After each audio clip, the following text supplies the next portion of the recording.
toughness of this team, and to being able to handle anything that comes our way. That's pretty remarkable for this group. I'm really proud of them. Is that the silver lining, Geno, that going forward they kind of know what to expect? Well, yeah, every game is a difficult game in the NCAA tournament.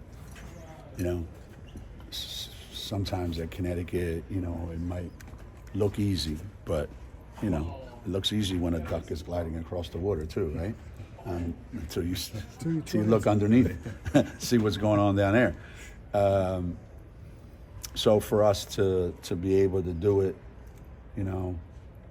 like I said, with this group under these circumstances, it's exceptionally rewarding. I really feel good for this team. I think they battled and they've worked and they fought through a bunch of stuff, and the older guys, I think it's been just an overwhelming amount of things that they've had to fight through and overcome, and I'm glad that they got rewarded tonight. What was your reaction when KK's shot went down there in that final 30 seconds? You have to have players that are willing to take that shot, and then if they got to be able to make it if you want to advance. These tournaments are made for kids to wow themselves and be proud of themselves that I could do this in an NCAA tournament game that we could have easily lost. That's going to do wonders for her going forward. Next time she's in that situation, it won't be the first time. And as I said earlier, you're standing over there all by yourself, and the best player in the country's got double teamed, and she goes, "Here, KK, knock this in." That's got to make you feel like $1 million, right? Mm-hmm. And Ashland. Yeah. It seemed like every basket she hit in the second half was a must basket. Yeah, it was. The one pull up, especially on the baseline, was huge at a huge moment. The Page draws so much attention on the perimeter that Ash is going to get her moments, and she's not afraid. She might be. She might be, but she doesn't show it. She might be. She might be scared to death out there. I don't know, but she doesn't show it, and that's a great sign for a freshman, right? How about Ashland? I know you're on her for defense, yet she came up with the big strip. Yeah, And then big KK steal. makes the shot. Yeah, big steal by Ash. KK's big shot. Just there's we talked a lot about winning plays. We talked a lot about winning plays and impactful plays, and it's not like how many. Hey, that kid had 10 impactful plays. Yeah, they all came in the first quarter or the second quarter. Impactful plays that you make in the last 3 minutes of a game. That says a lot about you and who you are, and for those kids to make those plays, they've really grown up. They've grown up a lot. Thank God. It's been a while since we've been in a situation where two freshmen in the starting lineup have been asked to do this much. Well, Nika getting the record, and sure it didn't end the way she wanted to on the bench with the 5 fouls, but her effort tonight and walking out of here, last game here with getting that record. Yeah, I thought the defensive job she did in the first half was pretty remarkable. Not an easy assignment, and we tried to give her as much help as we could. That takes a lot out of you. Deja's one of the hardest kids she's had to guard, and I'm sure it was a very, very emotional night for her and Aaliyah. Last time in front of your fans on your home court. I think the moment got to them a little bit, which is understandable. I know I ask you this every year, but you're the one person that understands. Everyone thinks, well, 30 in a row, you do it every year, it's easy, but you're the one person that understands how hard it is if you want to go back to Clemson and Toledo and all those fun games. Man, it's so hard. So hard. You could go back to some of the games. You're right. Our first 2 years we lost. Our first 2 NCAA tournament games ever, we lost. And then the third one, we win by 1, I think it was, or 2, whatever the hell it was.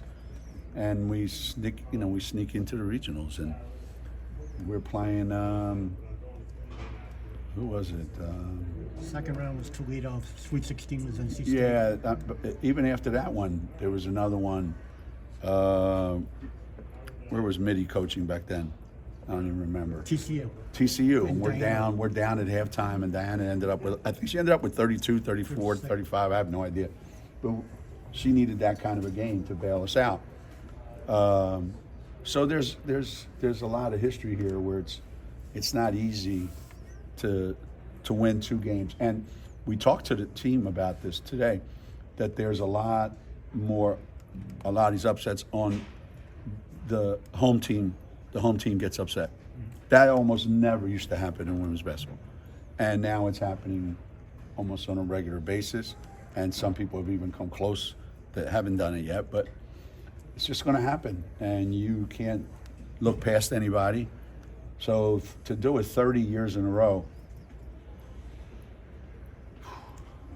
Yeah, if I went back right now and said, okay, listen, we'll give you a $10 million bonus if you do this 30 years in a row, I would say, just keep the money. It can't be done. It's just amazing. It really is. I'm amazed by some of the things that you guys bring up that we've done. I really am. It's almost like, Well, you haven't lost an NCAA game. You talked about winning at home. You haven't lost an NCAA game at Gamble since '93. yeah, that was a beauty. That was a beauty. But it's funny. We asked our players, to define what success is, and success is different for different people. Sometimes you just, you learn how to make a left-handed layup, and you feel like I just achieved tremendous success. But to have true success, you have to be prepared, and you have to have confidence. And if you prepare, you have confidence. So our preparation and our confidence level is no different today than it was 30 years ago. So we haven't changed a thing. Even in this age of analytics and, old people can't coach, I'm pretty proud of myself. So you mentioned D hitting for 30, and then, Paige, without her 34, it's I think tied a career high today. Was she at 32? Yeah, 32. It was 32. Okay. Yeah. 30, Tournament high. Tournament high. Okay. But Yeah. do you run out of things to say about her after a while, or what? Yeah, you do. You do. Because whatever you say can't describe what's happening in the huddles, in the locker room, at practice, the amount of confidence she instills in her teammates. The stat sheet doesn't do her justice. And yet the stat sheet's filled all the time. Paige doesn't necessarily like to play this way, taking 25 shots. So it's against her personality, against her nature. But, she can either be comfortable and do it her way and we lose, or she can be uncomfortable and do what needs to be done and we win. So if you want to win bad enough, that's what you do. She's got a couple more games to add to her reputation. I hope. What happens to you more? At what point this season did you see her start to become comfortable taking more shots and not, automatically going to the passing? Nothing could be worse than freshman year. Nothing could be worse than freshman year. When you got to bench your best player because she won't shoot, that's a problem that not very many coaches have. You bench your best player because they shoot too much. And for her, it was just the opposite. And it's just told me all I needed to know, that she is not interested in stats. She wants to win. And she wants to win with her teammates. She wants to win with them feeling like they were a big part of it. And this year, it started out ugly for her because she was scoring a lot, but everybody was standing around watching her score, and she didn't know what to do about it. I'm trying to find my way, and you guys are trying to find your way with me, and it was a real shit show that whole month of November. I don't think that's us anymore. I don't think that's who we are anymore. So, yeah, she's embraced it. She was getting 30 those games too, but they weren't the right kind of 30. These are the right kind of 30s. So, that's all I got for you. You talked about Ashlyn and her confidence yesterday. I mean, can you pinpoint just sort of when you felt like that came back for her going into this weekend?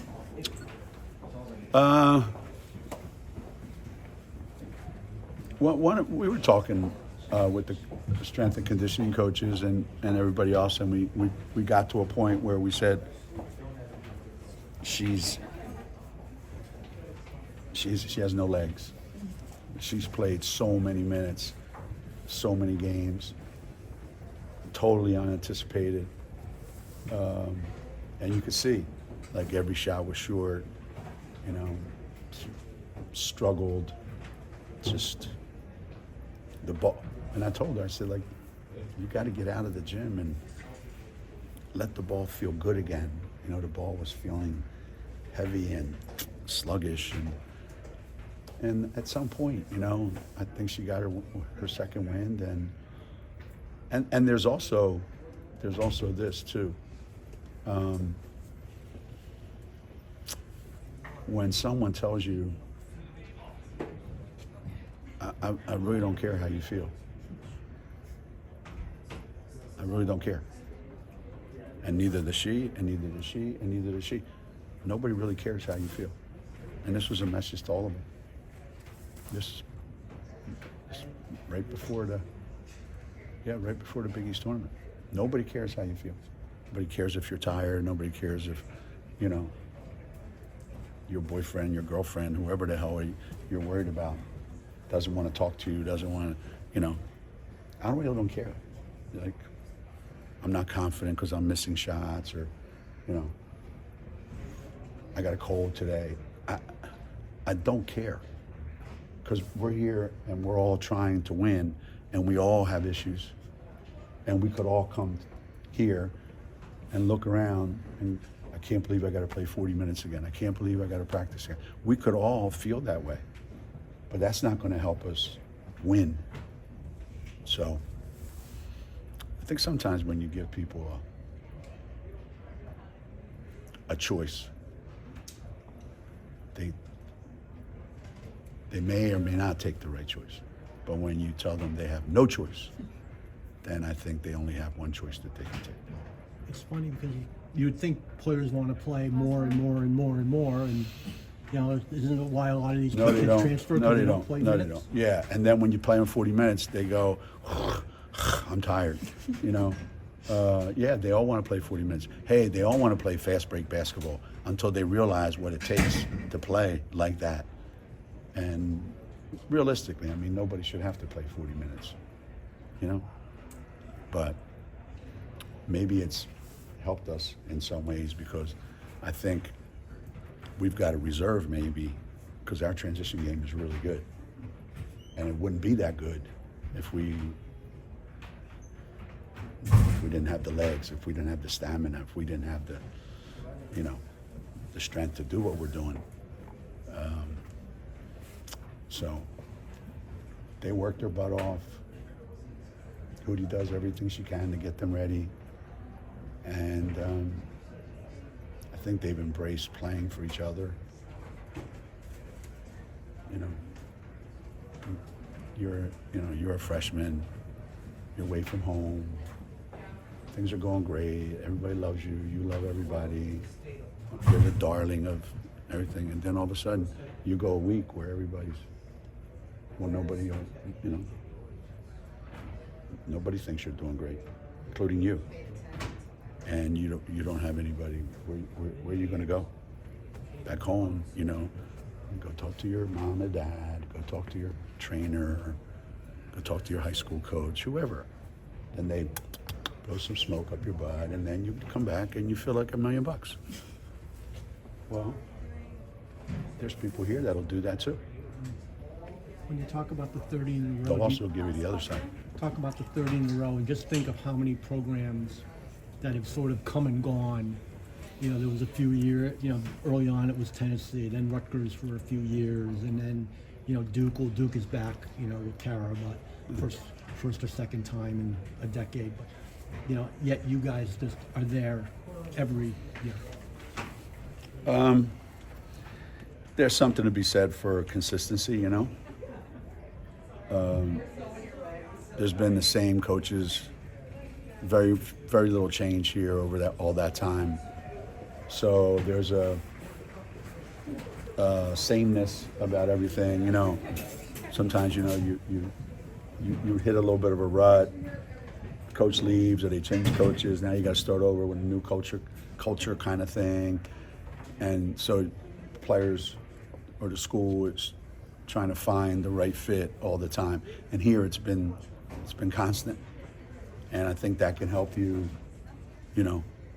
I'm a big Pittsburgh Steelers fan, even though I'm an Eagles fan. But we've had 3 coaches the last 50 years. I mean, that's pretty damn good, you know, like that you can keep that, you know, that this is who we are. This is our culture. This is what we do. And I do believe this because I've talked with coaches about this a lot of times. And the big thing that they'll say is your program and the culture of your program and what your program stands for, and it's no matter where you are, can probably get you to the regionals just about every year if you're that level program. Can just about get you there. Your team, what it stands for, the things that you instill in your players over 30 years, they can get you to the regionals.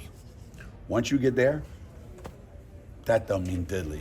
Now you better have that guy that gets you from there to the next thing, or 2, or in our cases sometimes 3 or 4. And then, you know, obviously it's easier. But a lot of teams, you know, they may not have that guy. And then when you get into those moments, you know, and it's no secret either. Paige's freshman year, we go to the Final Four, even though it was in a bubble. You know? Sophomore year, we're playing in the national championship game.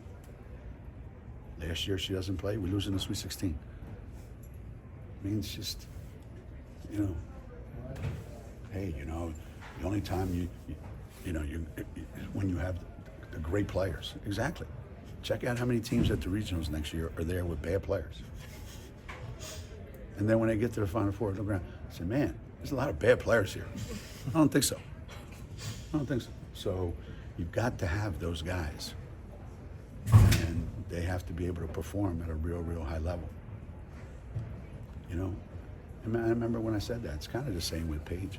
I remember, she doesn't have Diana's personality, but remember when I said that. I was trying to pay this coach a compliment. You know, when I said, we have Diana and you don't. They thought, like, you're arrogant, son of a bitch. I said, no. You call timeout. You talk to your team. I call timeout. I talk to my team. We probably word for word said the exact same things. You're talking to a normal human being, and I'm talking to Dave.